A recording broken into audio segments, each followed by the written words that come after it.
Miss হবে না আপনার পছন্দের টিভি শো। দেখুন জি5 অ্যাপে একদম ফ্রি। সূর্যকে নিয়ে কিছু বলেছে নাকি নীলুকে নিয়ে তোমাকে অপমান করেছে?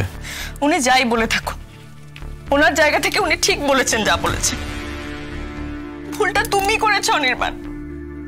তুমি কেন আমাকে একবারও জানাওনি যে ওনাদের এই বিয়েটা নিয়ে এতটা আপত্তি ছিল? শুধুমাত্র তোমার জেদের কারণে ওনারা এই বিয়েটাকে মেনে নিতে বাধ্য হয়েছেন। দাঁড়াও তুমি এখানে এক মিনিট। এক মিনিট মানে? কোথায় যাচ্ছ তুমি? তুমি তোমার মাকে এখানে ডেকে আনতে যাচ্ছ, তাই তো? তোমার মায়ের কাছে তুমি এই সব কথা জবাব দিয়ে চাইবে? হ্যাঁ চাইবো, 100 বার চাইবো রাই। অকারণে তোমাকে অপমান করার অধিকার কারণ নেই। তোমাকে অপমান করার অর্থ আমাকে অপমান করা। বাহ বাহ বাহ বাহ বাহ, মানে এই সব কিছু নিয়ে তুমি তোমার মায়ের সঙ্গে অশান্তি করবে? তার মানে এটার মানে এটাই দাঁড়ালো যে আমি এতক্ষণ ধরে তোমাকে উস্কাচ্ছি, আর আমার সেই উস্কানিতে বাড়ি শুদ্ধ এত লোকের সামনে তোমার মাকে তুমি ছোট করছো। তুমি একবার বলবে প্লিজ, এতে আমার মান সম্মান রক্ষা হবে অনির্বাণ? কি বলছো তুমি? এখানে উস্কানোর কি আছে? বিয়ের আগে আমি মাকে 1000 বার বুঝিয়েছি, বলেছি, বিয়ের রাতেও আমি মাকে বুঝিয়েছি। তুমি যদি আমার স্ত্রীকে অপমান করার চেষ্টা করো তাহলে তার ফল কিন্তু ভালো হবে না, বলেছিলাম আমি মাকে। তুমি কেন বুঝতে পারছো না যে ওনার উপর আমার কোনো ক্ষোভ নেই অনির্বাণ? আমার ক্ষোভ তোমার উপর। তুমি একটা জিনিস ভেবে দেখো তো, তুমি বিয়ের আগে আমাদের বাড়িতে গেছো, আমাদের সকলের সামনে তুমি দাঁড়িয়েছো, বলেছো সকলকে যে তুমি আমাকে বিয়েটা করতে চলেছো। কাজেই আমার বাড়ির সকলে কিন্তু জানেন তুমি কিরকম, বা তুমিও জানো যে তারা সকলে তোমাকে কে কিভাবে দেখেছেন। কিন্তু তোমার বাবা মা কিন্তু এটা করেননি। তুমি তাদের সেই সুযোগটা দাওনি, তুমি আমাকেও সেই সুযোগটা দাওনি।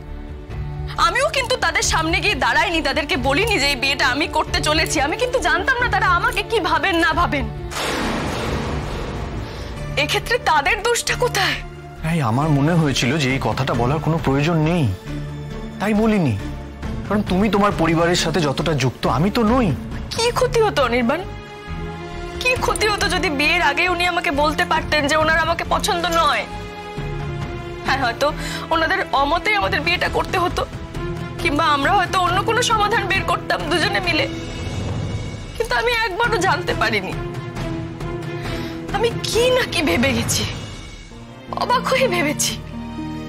আমার মনে হয়েছিল যে আমার মতো একজন অজানা মেয়েকে ওনারা এইভাবে মেনে নিলেন।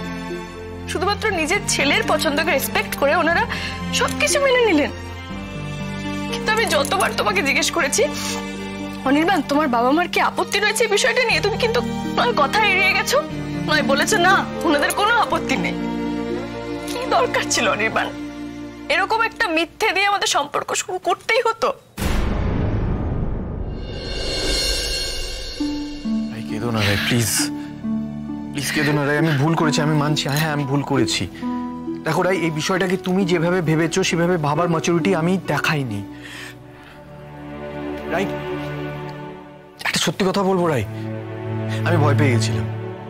আমি সিরিয়াসলি ভয় পেয়ে গেছিলাম। আমার এটা মনে হয়েছিল যে আমি যদি বিয়ের আগে তোমার সাথে মায়ের দেখা করাই, আর তুমি যদি কোনোভাবে মায়ের মনোভাবটা বুঝতে পারো, তাহলে তুমি পিছিয়ে যাবে।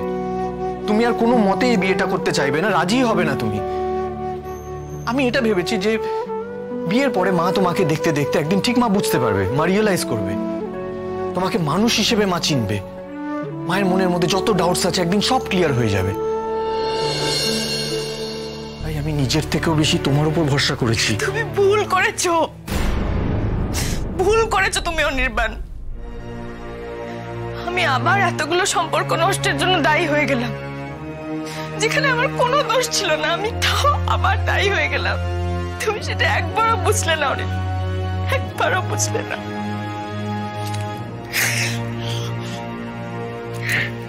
রাই রাই প্লিজ আমার কথাটা শোনো রাই।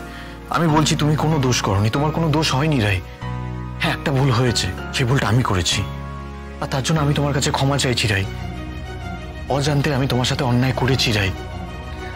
আমার মায়ের কাছে তুমি অ্যাকসেপ্টেবল হওনি, কিন্তু এটা আমার বিশ্বাস, আমার ভরসা তোমার উপর। তুমি ঠিক একদিন না একদিন আমার মায়ের কাছে অ্যাকসেপ্টেবল হবে রাই। তোমাকে যারা কাছ থেকে দেখেছে, যারা তোমাকে কাছ থেকে দেখবে, আমার চোখ দিয়ে দেখবে, তারা তোমাকে কোনোদিনও ভুল বুঝবে না। তারা একদিন না একদিন ঠিক তোমাকে ভালোবাসবে রাই। তারা একদিন ঠিক তোমাকে আপন করে নেবে, এটা আমার বিশ্বাস। আমি যাই। কোথায় যাবে তুমি? আমার মা তোমাকে কি বলেছে? সেসব তোমার জানার দরকার নেই। তুমি শিওর আমার মায়ের সাথে আমার কথা বলার দরকার নেই? তুমি যদি এই বিষয় নিয়ে আর একটাও কথা বলো, আমি কিন্তু এক্ষুনি এখান থেকে চলে যাব।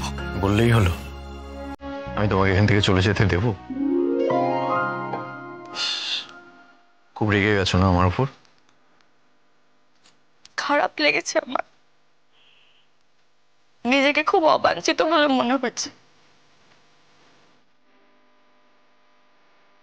ফিল করতে পারছো কি? আমার হার্টের প্রত্যেকটা বিট কি বলছে বলো তো?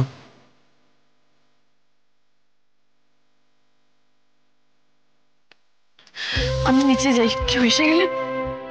এসে গেলে এসে যাবে। কি বলছে আমার হার্টবিট বুঝতে পারছো না? বলছে রায় কিশোরী, রায় কিশোরী, রায় কিশোরী, রায় কিশোরী। এই তো মেঘের ঘন ঘটা টেলে হাসি ঝিলিক দিয়েছে।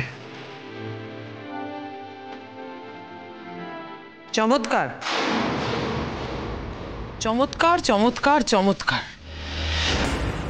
অনি, তোমাকে জানানো হয়েছিল না আজ কাল রাত্রি, আজকের দিনটা অন্তত একটু দূরত্ব বজায় রাখো? মা, একটা ইম্পর্টেন্ট বিষয়ে কথা বলার জন্য আমি রায়কে ডেকে পাঠিয়েছিলাম। সেটা ফোনে বলা যেত না?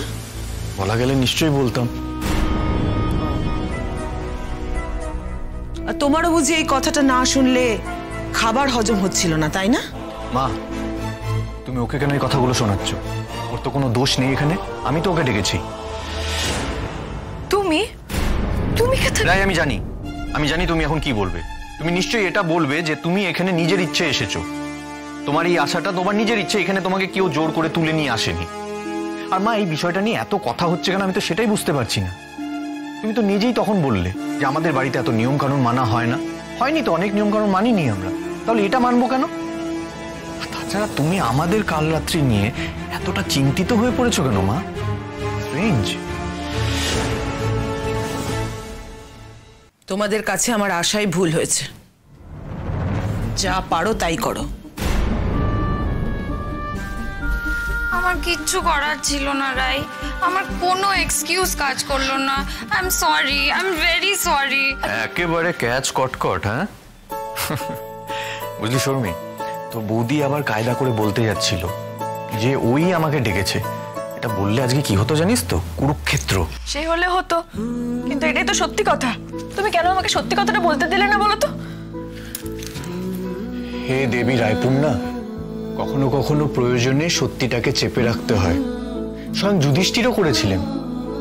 আমরা করলে কোনো দোষ নেই, আর সদ্য বিয়ের পর টুকটাক লুকিয়ে দেখা করাই যায়। এতে কোনো পাপ নেই, বরং পুণ্যই অনেক।